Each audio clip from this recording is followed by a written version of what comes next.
કાપડ બજારમાં વિરા ટેક્સટાઇલ એજન્સીના નામે દલાલી કરી 4 કરોડ 53 લાખથી વધુની છેતરપિંડી કરનારા ગેંગના મુખ્ય સૂત્રધારને સુરત શહેર કોસ્ટલ ક્રાઇમ બ્રાન્ચે ધરપકડ કરી છે.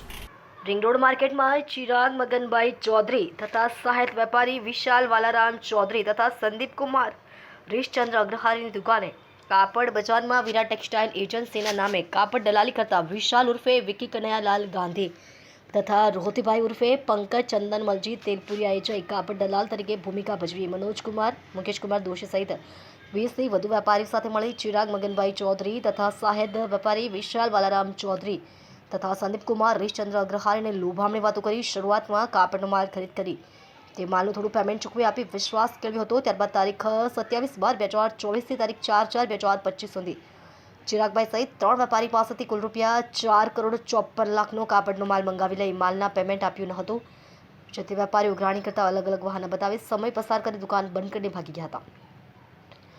આ બનાવ અંગે પોલીસે ગુનો નોંધી તપાસ હાથ ધરી હતી. દરમિયાન ઇકોસેલે મુખ્ય આરોપી રોહિત ચંદનમલજી તેલપુરિયાને પકડી કોર્ટમાં રજૂ કરી 7 દિવસના પોલીસ કસ્ટડી રિમાન્ડ મેળવ્યા છે. તેની સામે મહેસાણા, અમદાવાદ અને સુરતના સલાબતપુરા, મૈદરપુરા, ઉધના, સચિન સહિત 9 ગુનાઓ નોંધાયેલા છે.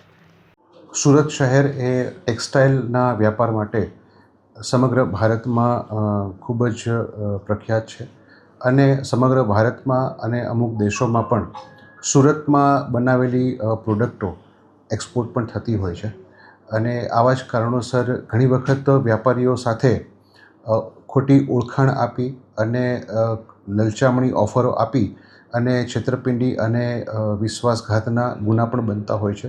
એવા જ એક કિસ્સામાં હાલના ફરિયાદીશ્રી સાથે આરોપી રોહિત તેલપુરિયાએ કુલ 4.53 કરોડની વિશ્વાસઘાત આપી અને ટેક્સટાઇલનો માલ લઈ અને છેતરપિંડી કરેલ, જે અનુસંધાને ગુનો દાખલ થયા બાદ તપાસ દરમિયાન આરોપી મળી આવતા તેની ધરપકડ કરવામાં આવેલ છે.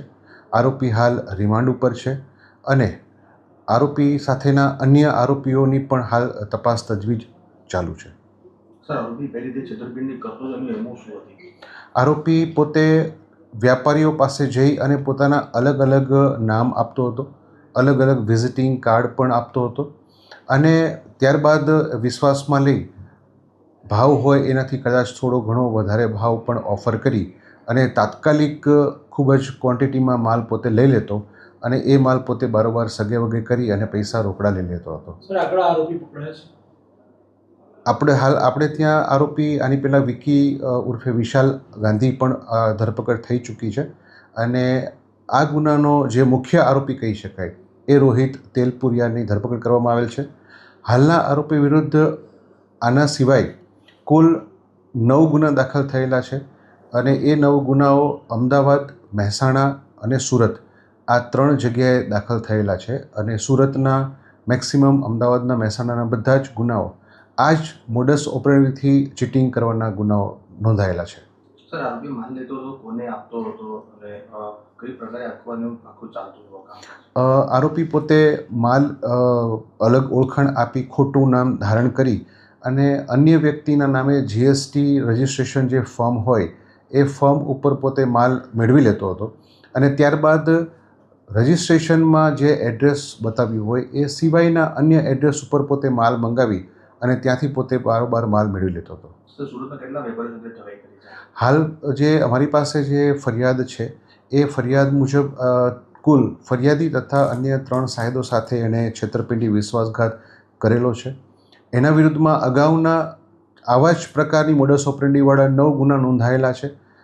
સુરતના વ્યાપારી મિત્રોને આપના માધ્યમથી મારી ખાસ નમ્ર અપીલ છે કે આપની સાથે પણ જો આ રોહિત તેલપુરિયાએ છેતરપિંડી, વિશ્વાસઘાત કરેલ હોય તો આ બાબતે અમારો સંપર્ક કરી આગળની ફરિયાદ માટેની યોગ્ય કાર્યવાહી કરી શકશો.